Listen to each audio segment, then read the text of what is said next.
From the National Service of the Liberia Broadcasting System, good afternoon. This is ELBC Newsline, 30 minutes of the most captivating news from across Liberia and other parts of our one world.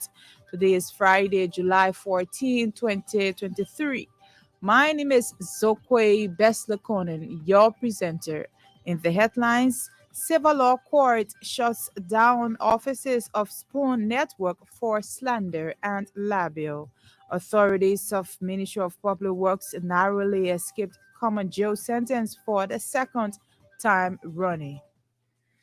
We should send a clear signal that our road force, we're not taking it for fun. The National Elections Commission ongoing candidates nomination process ends today, Friday. Even the servicemen, the officers were able to give us good security. That ended the network was professional. They escorted me in and everything went very well.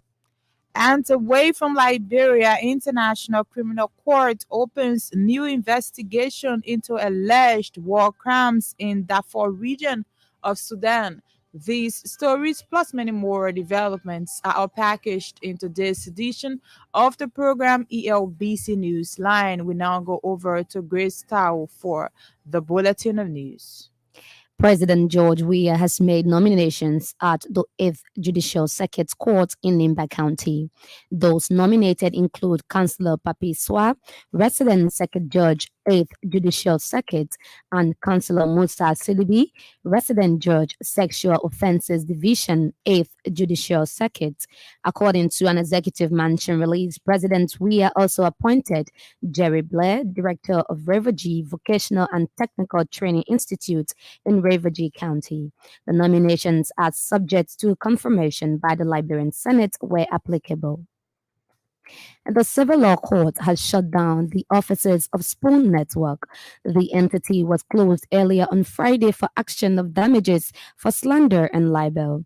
Spoon Network raid was a result of the complaint filed by Wilmot Smith, former director of Legis, in the tune of $5 million United States dollars for said action to cover principal and cost. The court mandated that if they failed to show properties to cover the amount in the attachment, they should be kept in custody to comply with terms and conditions. Authorities of the Ministry of Public Works have, for the second time, narrowly escaped common jail sentence for reportedly lying under oath. They include Minister Ruth Coker Collins, Deputy Minister for Administration Joseph Todd, Deputy Minister for Technical Services Amos Buckley, and Assistant Minister for Operations Costella Kialai Sassi. It followed their appearance Thursday along with their lawyers to show cause why they should not be held in contempt.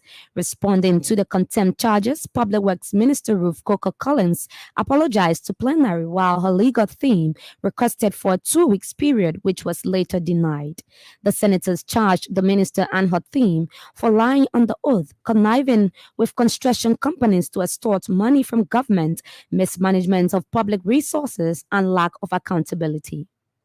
If we do not get to the bottom of this, the next 2, 3, 4, 5 years, and we continue down this route, we'll spend the next $200-300 million and we'll be at the same point. We should send a clear signal that our road force, we're not taking it for fun. We must investigate the owners of these companies. Who are they? In accordance with due process, the minister and her deputies, as well as team of lawyers, are expected to appear for the third time to respond to the contempt charge or risk incarceration and fine.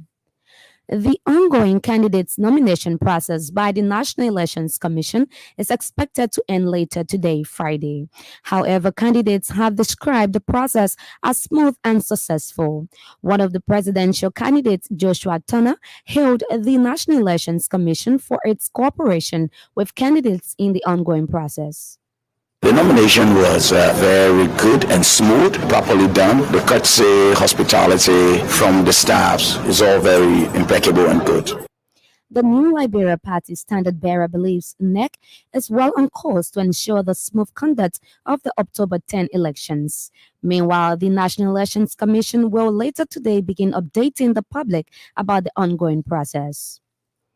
Deputy Education Minister Lateem Daton has predicted that progress in the education sector will secure a second round victory for President George Weah in the pending October 10 elections. On ELBC Meet Hour Friday, Minister Daton said President Weah has delivered substantial results in the sector. According to him, those deliverables achieved by the Liberian leader will mark yet another landslide victory in the pending presidential elections. If President Weah ran only on education, he should win the election in the first round. Just on education, what he have accomplished. And the reason I say that is because where we took the education system from, where we inherited and where it is today, it's apple and oranges. It's not even close. The Deputy Education Minister, however, cited the ongoing construction of 18 early childhood schools across the country as one of President Weah's legacy projects in the education sector. He noted that 3 model STEM schools are now being built in 3 counties, Bunk, Nimba, and Mangibi, to promote science and technology in Liberian schools. The executive director of the Public Procurement and Concessions Commission, Budget Scott Johnson, has assured of improving performance and outcomes of procurement and concessions amongst government ministries and agencies. Mr. Scott Johnson has also vowed to reduce issues of concessions irregularities, which he claims were characteristic of most concessions in the recent past. He added that his tenure at the PPCC will squarely focus on the effective and efficient use of public funds in public procurement and transparent and non-discriminatory manner. The primary objective of this commission is to ensure the economic and efficient use of public funds in public procurement and to ensure that public procurement and concession processes are conducted in a fair, transparent, and non-discriminatory manner. Mr. Scott Johnson said several institutions of government are also poised to benefit capacity building opportunities to improve productivity at the institution. Mr. Scott Johnson spoke recently following his official induction at the PPC offices in Monrovia. Meanwhile, Mr. Scott Johnson has disclosed that the PPCC under the CDC-led administration is gradually transitioning to electronic procurement with support from the World Bank. He said the changeover comes due to the will of President Weah's firm support for transparency and accountability across government institutions. The PPCC boss added that the Liberian leader has since given his full support for the implementation of the e-government procurement. Mr. Scott Johnson is also calling for collaboration with international partners for national development. He wants a partnership that will hold the Commission accountable for their plans. And 2 police officers in Lofa County are being investigated over the escape of 6 pre-trial detainees at the Zozo Police holding cell in Lofa. According to our correspondent, among the 6, one of the escapees has been charged for murder. Our correspondent said the detainees escaped during confusion between 2 officers who did not realize the cell was left opened. The incident is said to be causing fear among citizens, adding that escape of those pre-trial detainees is a threat to their livelihood.